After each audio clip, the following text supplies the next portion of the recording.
Assalamualaikum warahmatullahi wabarakatuh. Waalaikumsalam warahmatullahi wabarakatuh. Hari ini bagaimana kabarnya? Alhamdulillah sehat. Alhamdulillah. Sebelumnya Ibu mengucapkan terima kasih karena kalian sudah sukarela mau mengikuti konseling kelompok kali ini. Sebelum konseling kelompok kita mulai, kita sama-sama berdoa. Doa mulai.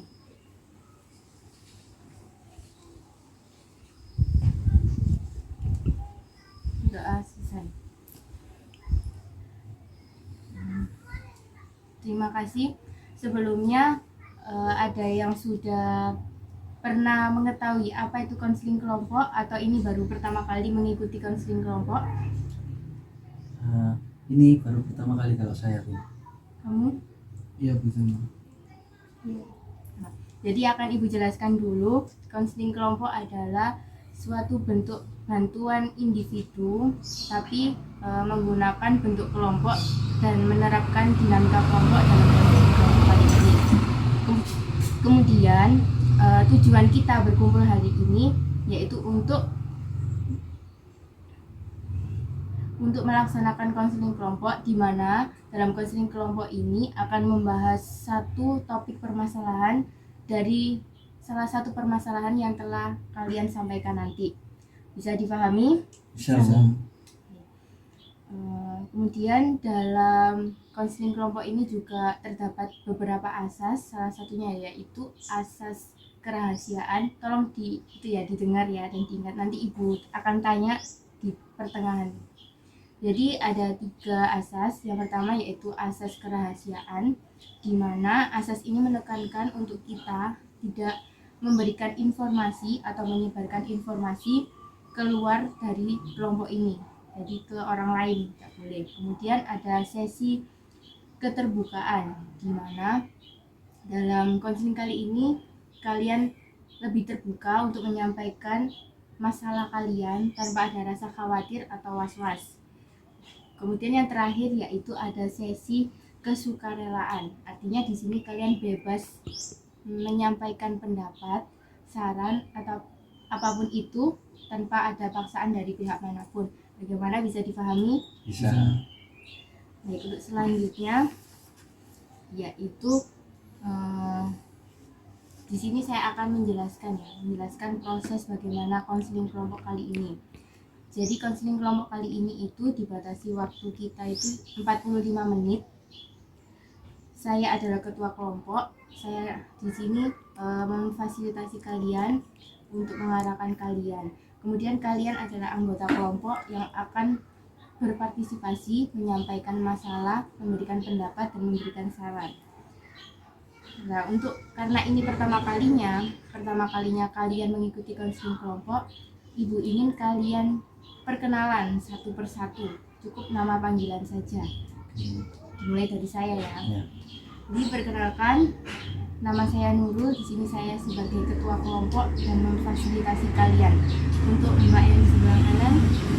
Baik, perkenalkan nama saya Nurul. Saya sebagai anggota kelompok. Masnya. Ya, perkenalan, nama saya Nuha sebagai anggota kelompok. Dan saya yang terakhir yaitu saya Reza sebagai anggota kelompok. Karena tadi saya sebelumnya tadi kan udah dijelaskan apa itu konseling kelompok dan apa asas-asas dalam konseling kelompok. Ibu ingin salah satu dari kalian menyebutkan kembali apa sih konseling kelompok. Siapa yang mau mengajukan dirinya? Saya, Bu. Ya, seperti yang sudah dijelaskan Ibu tadi, bahwa konseling kelompok itu merupakan konseling yang dimana anggotanya tersebut itu terdiri dari atas beberapa individu. Nah, dari individu tersebut muncul berbagai macam masalah, dan masalah yang banyak muncul itu akan diangkat untuk diselesaikan. Itu. Ya, baik. Bagaimana yang lain bisa pahamkan? Bisa. Untuk asas-asasnya siapa yang mau menjelaskan? Saya, Bu. Asas salah satunya itu asas kerahasiaan tadi. Jadi kita yang terlibat dalam ini itu tidak boleh menyebarluaskan apa yang kita dapat, terutama masalah dari teman-teman. Terus yang selanjutnya, asas selanjutnya. Saya, Bu, kalau saya itu tadi ada asas kesukarelaan. Jadi para anggota kelompok itu harus sukarela mengikuti konseling kelompok ini, tidak boleh ada keterpaksaan. Baik. Untuk asas yang selanjutnya, Dan asas yang terakhir itu yaitu asas keterbukaan. Nah, keterbukaan itu maksudnya di mana setiap anggota kelompok harus terbuka dalam sesi konseling ini. berarti udah bisa memahami ya. Baik, untuk selanjutnya, karena ini konseling kelompok, jadi membahas beberapa masalah. Tapi kali ini setiap masing-masing individu menyampaikan masalahnya. Tetapi dalam konseling hari ini hanya satu masalah yang akan kita bahas pada kegiatan hari ini. Baik, dimulai dari Mbak Niken. Ya, jadi saya itu saat ini tuh bingung karena saya saat kuliah itu juga ikut sebuah organisasi. Jadi saya tuh bingung antara membagi waktu kuliah dengan membagi waktu untuk organisasi. Oh, menjadi bingung ya antara organisasi atau perkuliahan dulu. Baik, untuk Mas Nula. Kalau saya sekarang kan berkuliah juga ikut organisasi, tapi dalam berkuliah itu saya nomor 2 kan, jadinya organisasi yang selalu saya utamakan. Oh, baik, berarti mirip sama masalahnya Mbak Niken ya. Iya. Untuk Mas Reza. Nah, kalau saya pribadi itu Bu, saya itu cenderung kurang semangat dalam proses dari ini. Soalnya ya berbagai macam faktor lah, misalkan di rumah atau lebih mengurus urusan rumah seperti itu Bu. Baik, karena masing-masing udah menyampaikan masalahnya, sekarang kita tentukan satu masalah yang akan kita bahas dalam konseling kali ini. Silakan kita kesepakatan aja masalahnya siapa yang akan kita bahas dalam konseling kali ini. Menurut Mas Nila? Kalau menurut saya itu dari Mas Reza, soalnya kalau sudah niat berkuliah harus bersemangat dalam kuliah tersebut. Mbak Niken setuju atau ada masukan lain? Iya, setuju Bu, karena dari awal kalau sudah ada komitmen harus. Baik, untuk permasalahan kali ini membahas tentang masalahnya Mas Reza ya. Bagaimana Mas Reza? Saya setuju karena yang masalah saya ini sudah lama, hampir 2 tahun ini sudah saya alami. Baik.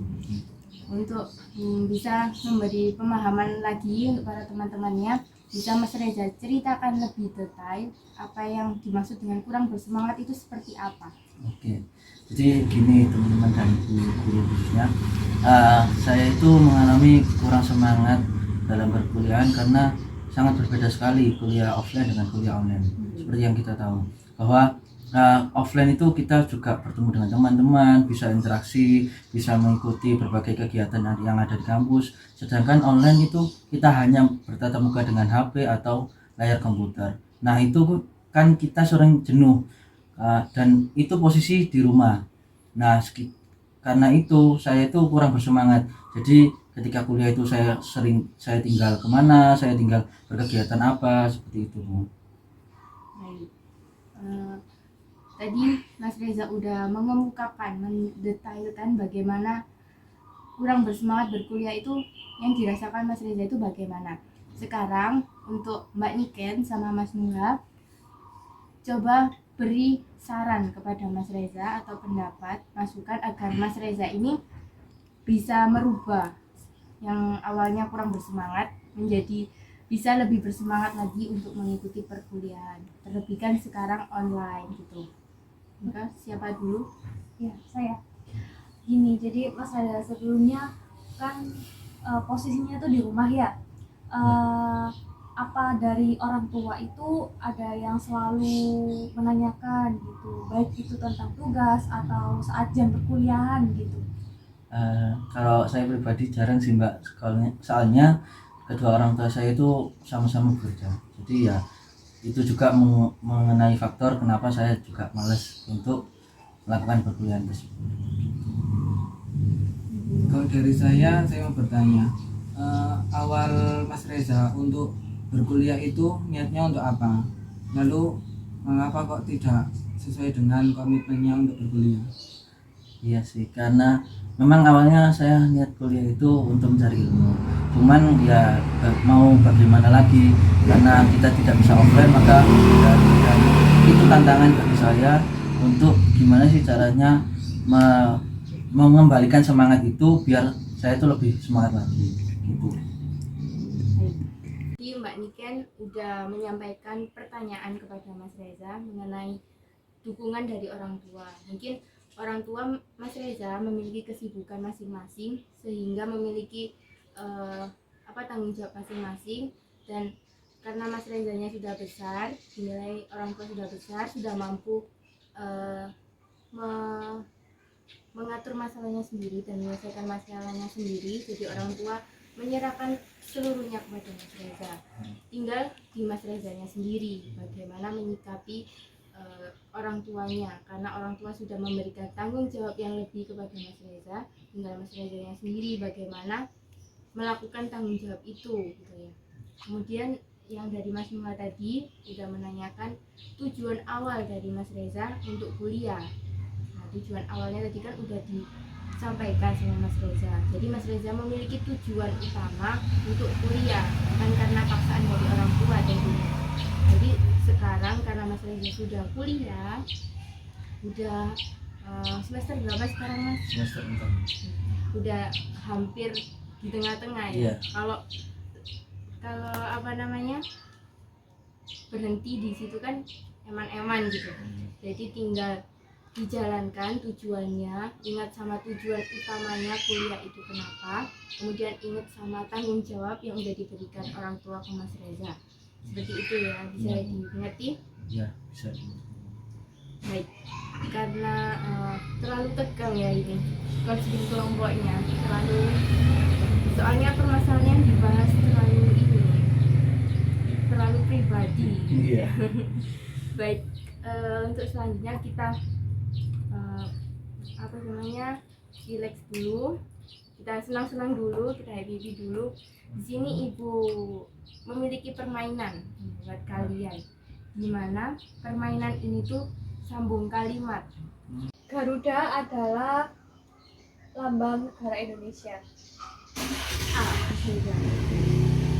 Ayam itu adalah hewan yang sering berkokok pada pagi hari. Ikan dijaring oleh bapak nelayan. N.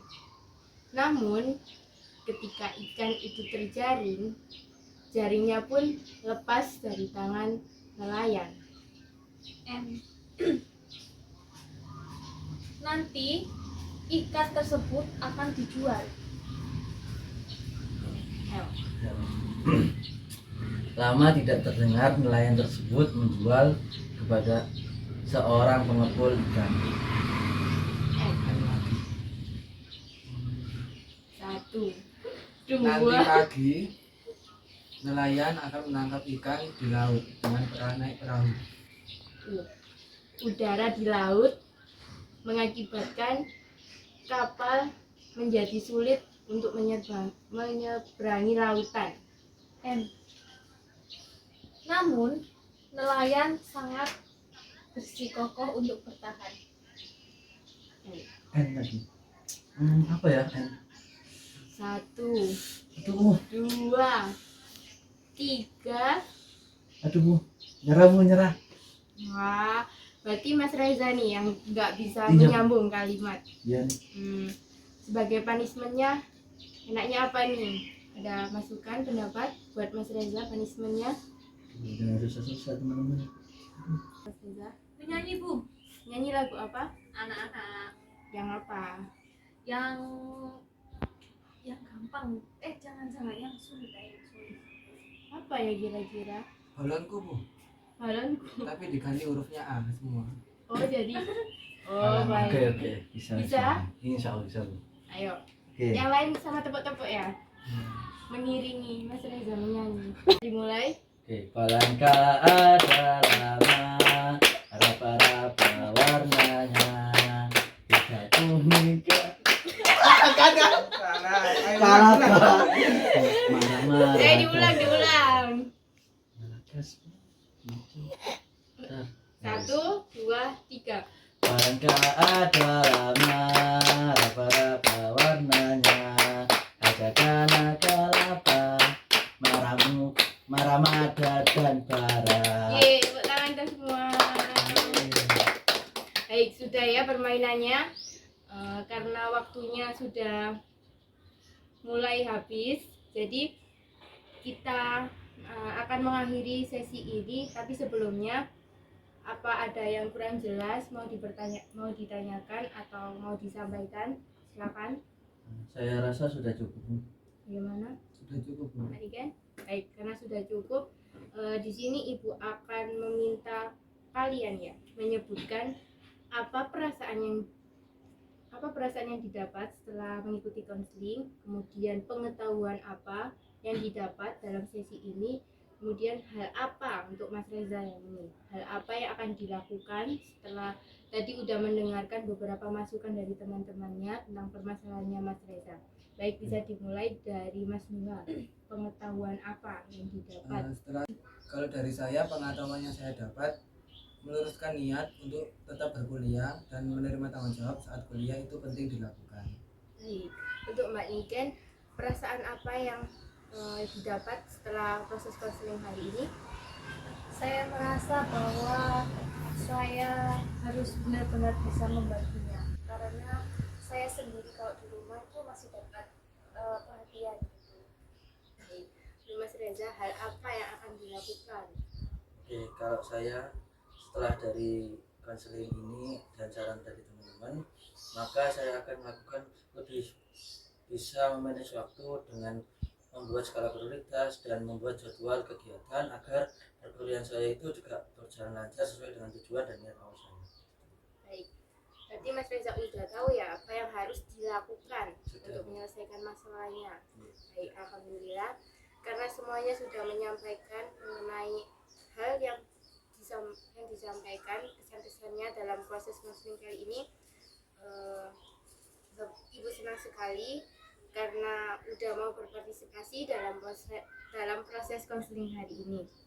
Untuk konseling berikutnya kita akan membahas permasalahan dari Mbak Niken ataupun Mas Muha, gitu ya? Bisa dipahami? Bisa. Baik, sebelum mengakhiri proses konseling kali ini, mari kita sama-sama berdoa.